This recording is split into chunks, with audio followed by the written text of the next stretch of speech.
Princess Emily Learns a Lesson by Maria Eustick. Once upon a time, in the beautiful town of Jefferson, Mississippi, there was a little girl named Emily Gerson. Emily had the brightest baby blue eyes that reflected the sky, long golden curly hair, pale skin, and rosy cheeks.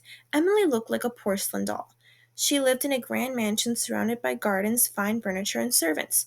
Emily lived the fairy tale life. As to everyone, Emily was known as Princess Emily, and she truly believed she was special.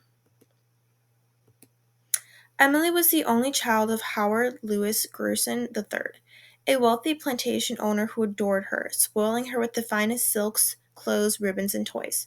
Emily was a princess in everything but name and country, with maids on her hand and foot, and a strict governess teaching her how to be a lady.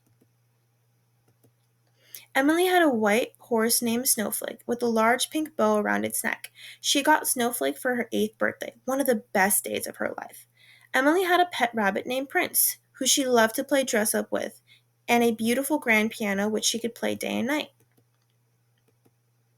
Her life was filled with dresses of pink and blue with lace and ribbons. Her father bought and gave her whatever she asked for. If that was being taken to horse races or classical music performances, she got everything deserving of the princess she was. Emily was spoiled. She was never told no. She often played pranks on the maids and servants, but was never disciplined by her father.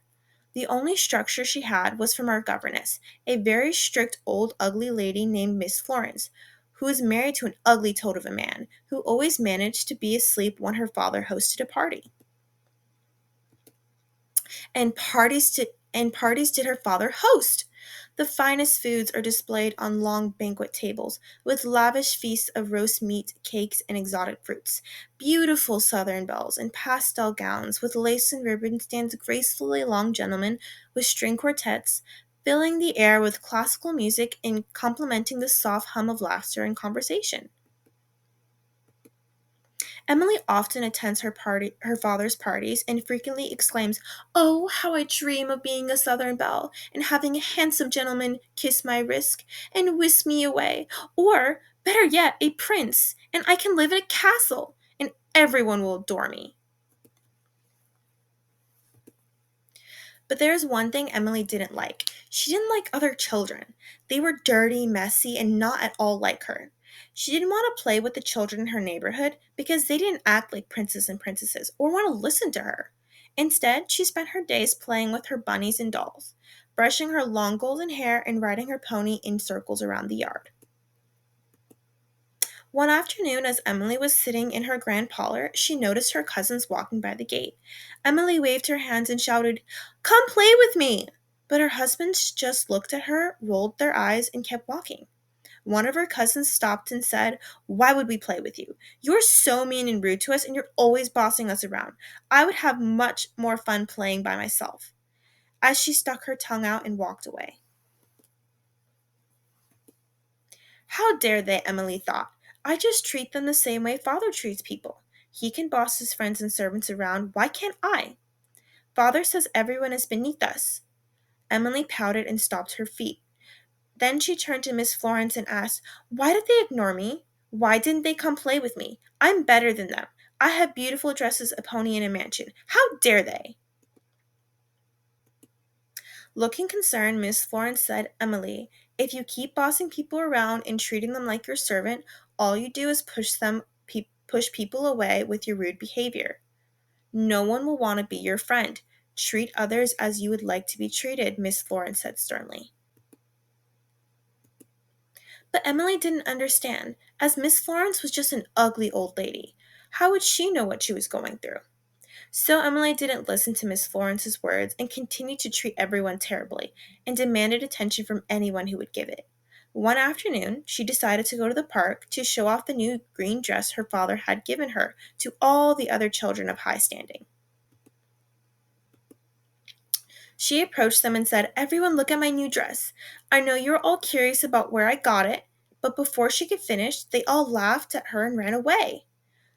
Everyone Emily went up to at the park ignored her and walked away. Emily watched them all playing tag together. She was hurt and confused. She couldn't figure out why everyone laughed at her and avoided her. Unknown to Emily, the children who invited her to play multiple times were done with Emily's attitude and behavior. They could never have fun playing with her as she treated them like her servants and decided they would no longer try to be friends.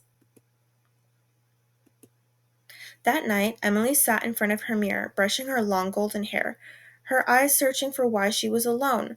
I'm pretty, she whispered. I have everything anyone could want. Why don't they like me? Emily didn't understand. She was used to getting whatever she wanted, and she always thought people should be grateful to be in her presence.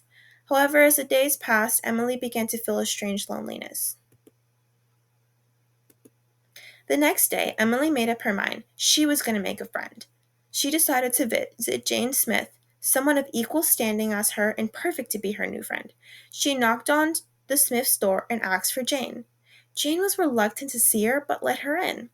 Immediately as straightforward as ever, Emily announced, I choose you, Jane, to be my friend. We can become Southern Belles and get married to Princess together, she excitedly exclaimed.